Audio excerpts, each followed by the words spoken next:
सबसे पहले अपनी पार्टी CPI-ML लिबरेशन की केंद्रीय कमेटी की ओर से मैं आप सबका क्रांतिकारी अभिवादन करता हूं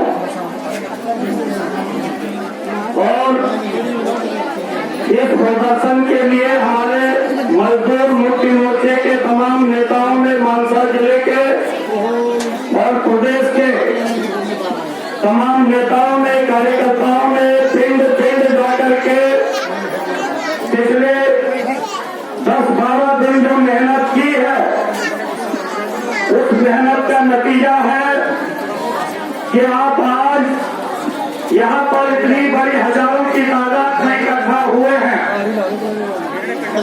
आज पंजाब के जो हालात हैं और देश के जो हालात हैं उन हालात में हमारे जो मजदूर साथी हैं, हमारे जो किसान हैं, जो युद्ध करने वाले लोग हैं, उन तमाम लोगों को आप एकताबद्ध होकर के, संगठित होकर के, एकजुट होकर के संघर्ष के मैदान में उतरने का समय आया है।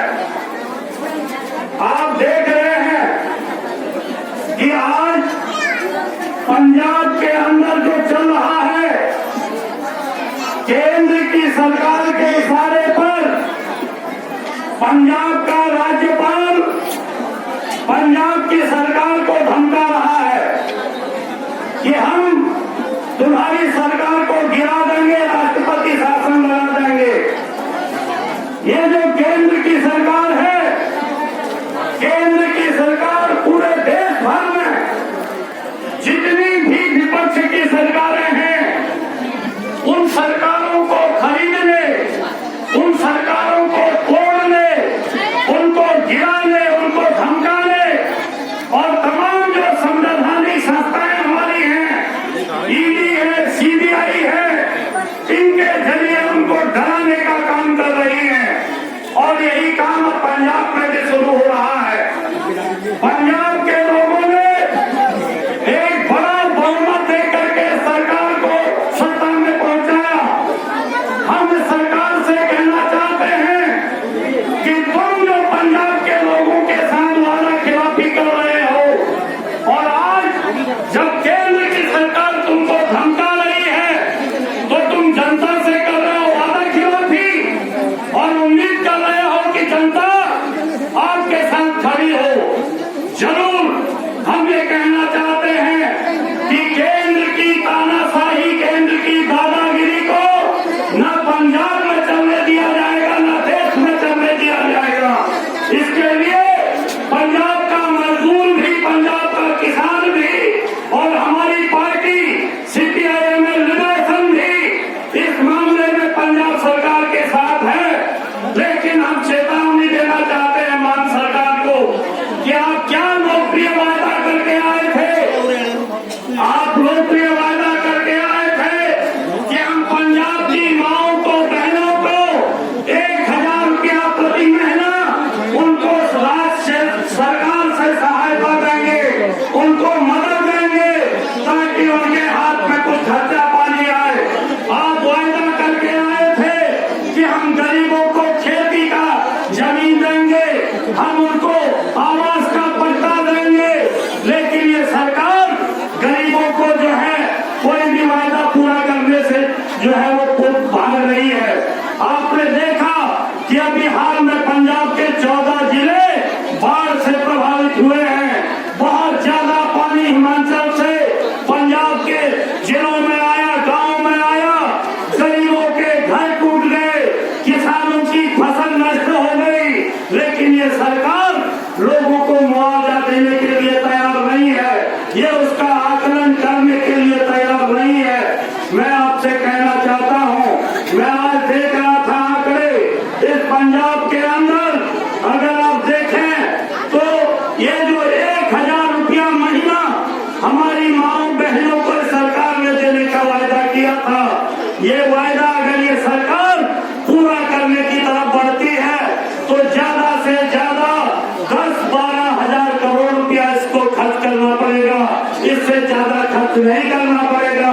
अगर ये सरकार जिसका 2 लाख करोड़ के आसपास का वर्ष का बजट है, 1 साल का बजट इस सरकार का जो है वो 2 लाख करोड़ के करीब का है, उस 2 लाख करोड़ के बजट में अगर 10-12 हजार करोड़ रुपया ये हमारी माओ बहनों के खाते में अगर 1000 रुपया महीना डालने के लिए छोड़ दे तो हर माँ बहन को पंजाब के अंदर 1000 रुपया हर महीना मिल सकता है।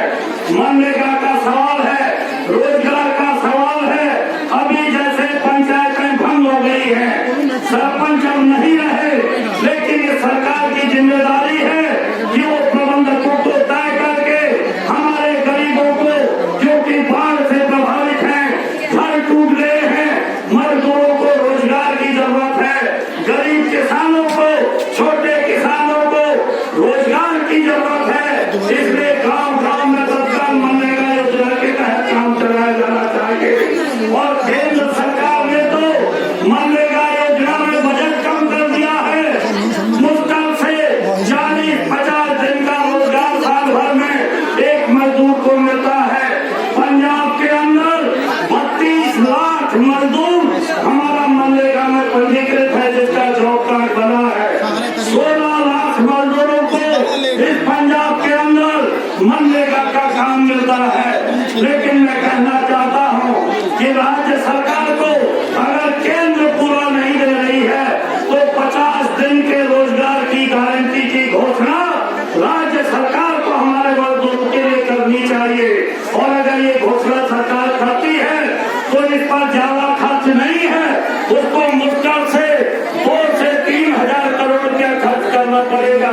इसलिए हम कहना चाहते हैं, मान सरकार से कहना चाहते हैं कि लगभग 15,000 करोड़ का बजट अगर आप पास करें तो हमारे मनरेगा के मजदूरों को 50 दिन का ज्यादा काम भी मिल सकता है और हमारी माताओं बहनों को 1000 रुपया प्रति मंथ भी जो है दिलाया जा सकता है। इसलिए हम आपसे कहना चाहते हैं कि इस लड़ाई को मजबूती से लड़ना है। सीपीआई-एमएल लिबरेशन आपके साथ खड़ा है। सीपीआई-एमएल लिबरेशन का एक-एक कार्यकर्ता, एक-एक नेता मजदूर मुक्ति मोर्चे को और मजदूरों की ताकत को मजबूत करने के लिए अपनी पूरी ताकत लगाएंगे। आने वाले समय में इस लड़ाई को पूरे प्रदेश की लड़ाई में तब्दील करेंगे। आने वाले समय में मजदूर और किसान भी मिलकर के, जो गरीब किसान है, छोटा किसान है, जो आपकी तरह पीड़ित है, सब मिलकर के एक बड़ी लड़ाई पंजाब में लड़ेंगे। और आपसे कहना चाहता हूँ कि ये जो बार बार आपके सामने धोखा होता है, आप जिसको चुनते हैं वो जो है पूंजीपतियों का काम करता है, गरीब के लिए नहीं करता है। इसलिए नहीं करता है कि गरीब का एक भी प्रतिनिधि, लाल झंडे का एक भी आदमी इस प्रदेश की विधानसभा में जीत के नहीं गया है। बिहार में आपकी जत्थेबंदी के 12 विधायक हैं और वो आपकी लड़ाई को लड़ते हैं। अगर पंजाब के विधानसभा में भी आने समय में आप ऐसा करेंगे तो आपकी लड़ाई, सड़क की लड़ाई की आवाज राज्य की विधानसभा में भी पहुंचेगी। और ये काम आपको करना होगा कि जब आप सड़क पर लड़ रहे हो, आपके लिए लड़ने वाला कोई विधानसभा में भी पहुंचे, इसकी आप आने वाले समय में गारंटी करेंगे। आप सबका धन्यवाद। लास्ट